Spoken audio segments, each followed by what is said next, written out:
Godwin John ministries வழங்கும் தினம் ஒரு சத்திய வார்த்தை. இந்த ஆடியோ நிகழ்ச்சிக்கு உங்களை அன்புடன் வரவேற்கிறோம்.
பிரியமானவர்களே, நம்முடைய பிதாவாகிய தேவனாலும் கர்த்தராகிய இயேசு கிறிஸ்துவினாலும் உங்களுக்கு கிருபையும் சமாதானமும் உண்டாயிருப்பதாக.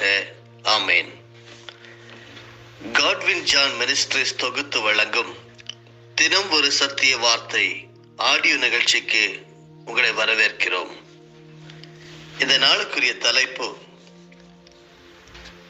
நமக்கு நம்பிக்கை தந்த இயேசு கிறிஸ்துவின் உயிர்த்தெழுதல். பரிசுத்த திருமறையின் ஆதார வசனம் அப்போஸ்தலர் நடபடிகள் 17வது அதிகாரம் வசனம் 27. அவர் நம்மில் ஒருவருக்கும் தூரமானவர் அல்லவே. He is not far from each one of us. இன்றைய தியான பகுதி அப்போஸ்தலர் 17 வசனங்கள் 19 முதல் 34 வரையிலும். அவர்கள் அவனை மார்ஸ் மேடைக்கு அழைத்துக் கொண்டு போய், நீ சொல்லுகிற புதிதான உபதேசம் என்னதென்று நாங்கள் அறியலாமா? நூதனமான காரியங்களை எங்கள் காதுகள் கேட்க பண்ணுகிறாய். அவைகளின் கருத்து என்னதென்று அறிய மனதாயிருக்கிறோம் என்றார்கள். அந்த அத்தேனே பட்டணத்தார் எல்லாரும் அங்கே தங்குகிற அந்நியரும் நவமான காரியங்களை சொல்லுகிறதிலும் கேட்கிறதிலுமே ஒழிய வேறொன்றிலும் பொழுது போக்குகிறதில்லை. அப்பொழுது பவுல் மார்ஸ் மேடையின் நடுவிலே நின்று, அத்தேனரே, எந்த விஷயத்திலும் நீங்கள் மிகுந்த தேவதா பக்தி உள்ளவர்கள் என்று காண்கிறேன்.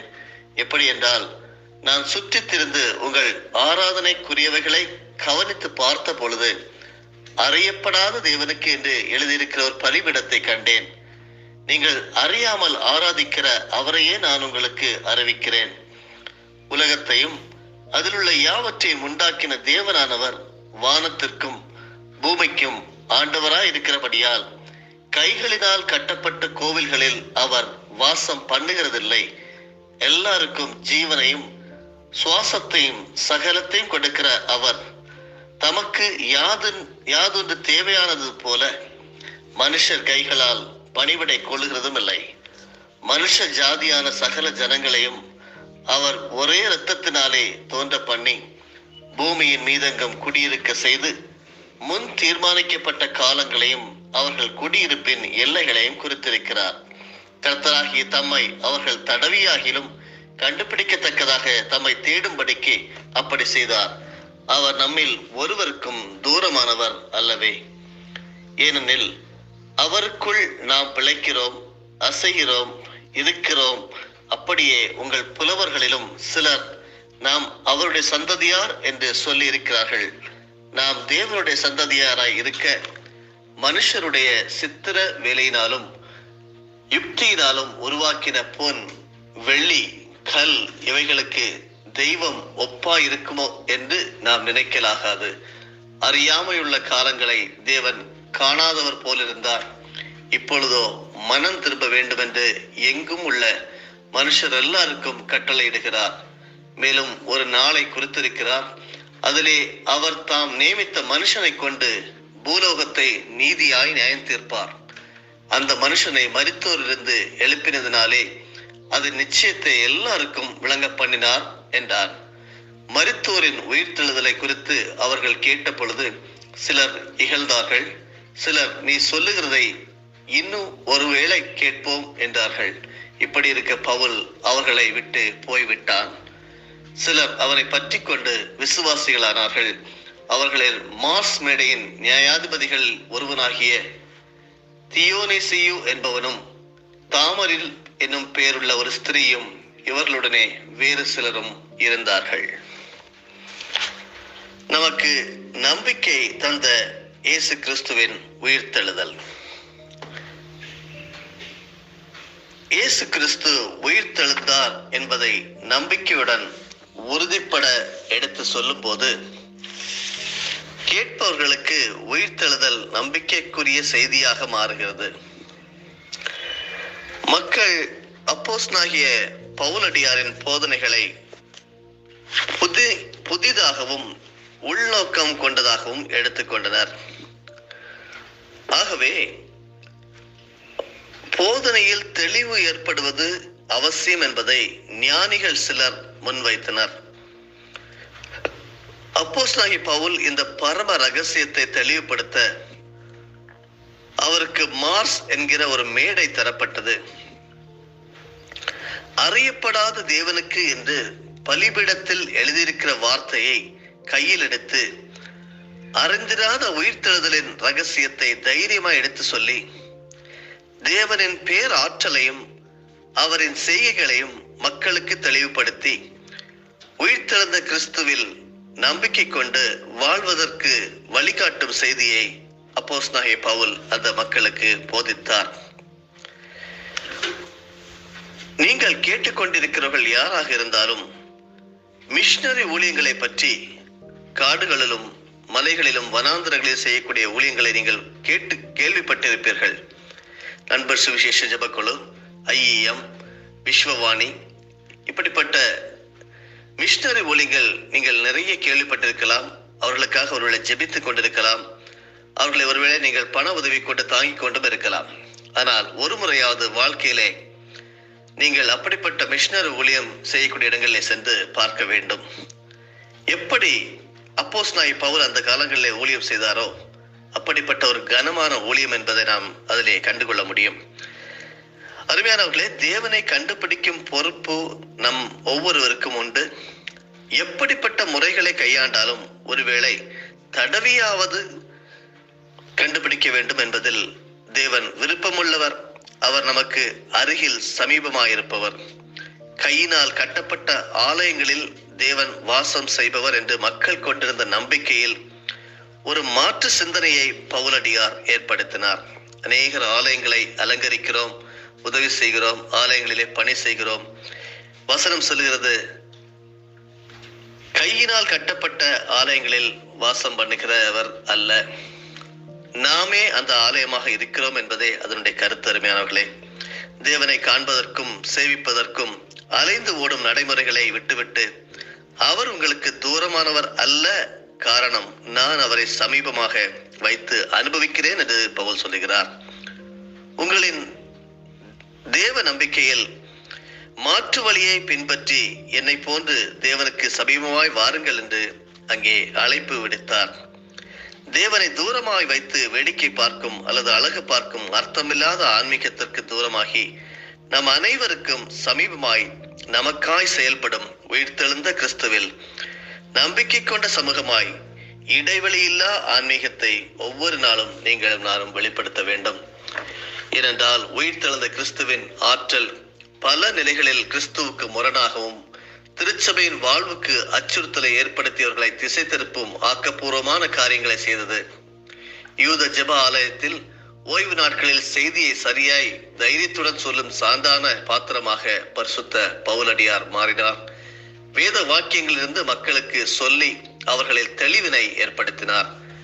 உயிர்த்தெழுதலின் காட்சிகளும் செய்திகளும் ஒருபோதும் முடங்கி மூலையில் கிடக்கப்பட வேண்டியது செய்தி அல்ல என்பதை உணர்ந்து தைரியமாய் மாற்றத்திற்கான அவசியத்தை வலியுறுத்தும் செய்தியை அங்கே பவுல் எடுத்துரைத்தார். மக்களின் மீட்பிற்காய் வரவேண்டியவர், பாடுகளை ஏற்றுக்கொள்ளும் மனநிலை உடையவர், மேலும் உயிருடன் எழும்பி மக்களுக்காய் பிதாவினிடத்தில் பரிந்து பேசுகிறவர். அத்தகைய ஆற்றல் இருந்த கிறிஸ்துவே அவர் என்பதை உங்களுக்கு காண்பிக்கிறேன் என்று உறுதியளித்தார். உண்மையான செய்திகள் பல நேரங்களில் முக்கியத்துவம் பெறுவதில்லை. பவுலடியாரின் செய்திகளை வைராக்கியமுடைய யூதர்கள் ஏற்றுக்கொள்ளாமல் அவரை துன்புறுத்தும் நடவடிக்கையில் இறங்கினார்கள். இயேசு கிறிஸ்து உயிர்த்தெழுந்தார் என்பது சான்றாக்கப்பட்ட வேண்டிய நற்செய்தி பணி. ஆதரவு கிடைத்தாலும் கிடைக்காவிட்டாலும் நேரம் வாய்க்கும் காலங்களில் துரிதமாய் சொல்லப்பட வேண்டிய பணி என்பதை அப்போஸ்தலனாகிய பவுல் உணர்ந்தவராக நற்செய்தி பணியில் தீவிரம் காட்டினார். கேட்டுக்கொண்டிருக்கிறவர்களே, தேவ வசனத்தை சொல்லும் தருணங்களை சரியாக பவுலடியார் பயன்படுத்தினார். ஆபத்துகள் ஏற்படும் சூழ்நிலைகளில் எதிரிகளின் தாக்குதலுக்கு தன்னை மறைத்துக் கொண்டு தைரியமாய் உயிர்த்தெழுதற்கு சான்றாய் இயேசுவை வாழ்க்கையில் பிரகடனப்படுத்தினார். உயிர்த்தெழுதலுக்கு சான்றுகளாய் வாழ்வதில் தேவன் உலகத்தில் தமது குமாரனை நமக்காய் தந்த நோக்கம் நிறைவடைகிறது. பரிசுத்த பவுலடியாரை போன்று உயிர்த்தெழுதல் அளிக்க முடியாத சான்றுகள் நாம் என்ற எண்ணத்துடன் கிறிஸ்துவை வாழ்க்கையில் காட்டுவோம். ஜெபிப்போமா. பரலோகத்தின் நல்ல தேவனே, உயிர்த்தெழுந்த எங்கள் நல்ல நாதர் இயேசு கிறிஸ்துவே, உம்முடைய உயிர்த்தெழுதலை நாங்கள் நம்புகிறோம், விசுவாசிக்கிறோம். அதற்கு நாங்கள் சான்றாக இருக்கிறோம். அப்பா, பரிசுத்த பவுலடியாரை போன்று உயிர்த்தெழுதலின் அளிக்க முடியாத சான்றுகளை நான் என்ற எண்ணத்துடன் கிறிஸ்துவை நான் என்னுடைய வாழ்க்கையிலே முதலாவது காட்ட, அதே போல என கேட்டுக்கொண்டிருக்கிற ஒவ்வொருவரும் அவருடைய வாழ்க்கையில காட்ட ஆண்டவரே நீர் உதவி செய்ய வேண்டுமா ஜெபிக்கிறோம். உயிர்த்தெழுதலின் சான்றுகள் அளிக்கப்படாதவர்கள் அப்பா, உயிர்த்தெழுதலில் நம்பிக்கை நெருக்கத்தை ஏற்படுத்துகிறது. நீர் உயிர்த்தெழுதலால் மாத்திரமே இன்று நாங்கள் உம்மை சேவிக்க முடிகிறது. தைரியமாக விசுவாசிகள் கிறிஸ்தவர்கள் என்று உலகத்திற்கு பறைசாற்ற முடிகிறது. நம்பிக்கையோடு உம்மிடம் வந்திருக்கிறோம். நீங்க ஒருவருக்கும் தூரமானவர் அல்ல, எங்களுக்குள்ளேயே வாசம் செய்கிற தேவர் என்று சொல்லி ஒத்துக்கொள்கிறோம், சமர்ப்பிக்கிறோம். வெற்றி நாளாக, ஆசீர்வாத நாளாக அர்ப்பணிக்கிறோம். இயேசு கிறிஸ்துவின் மூலமே ஜெபிக்கிறோம் நல்ல தந்தையே, ஆமேன். என் ஆத்துமாவே கர்த்தரை ஸ்தோத்தரி, என் முழு உள்ளமே அவருடைய பரிசுத்த நாமத்தை ஸ்தோத்தரி. என் ஆத்துமாவே கர்த்தரை ஸ்தோத்தரி, கர்த்தர் செய்த சகல உபகாரங்களை மறவாதே. ஆமேன்.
ஆண்டவராகிய இயேசு கிறிஸ்துவின் மூலமாக உங்களை நாங்கள் மனமாற ஆசீர்வதிக்கிறோம்.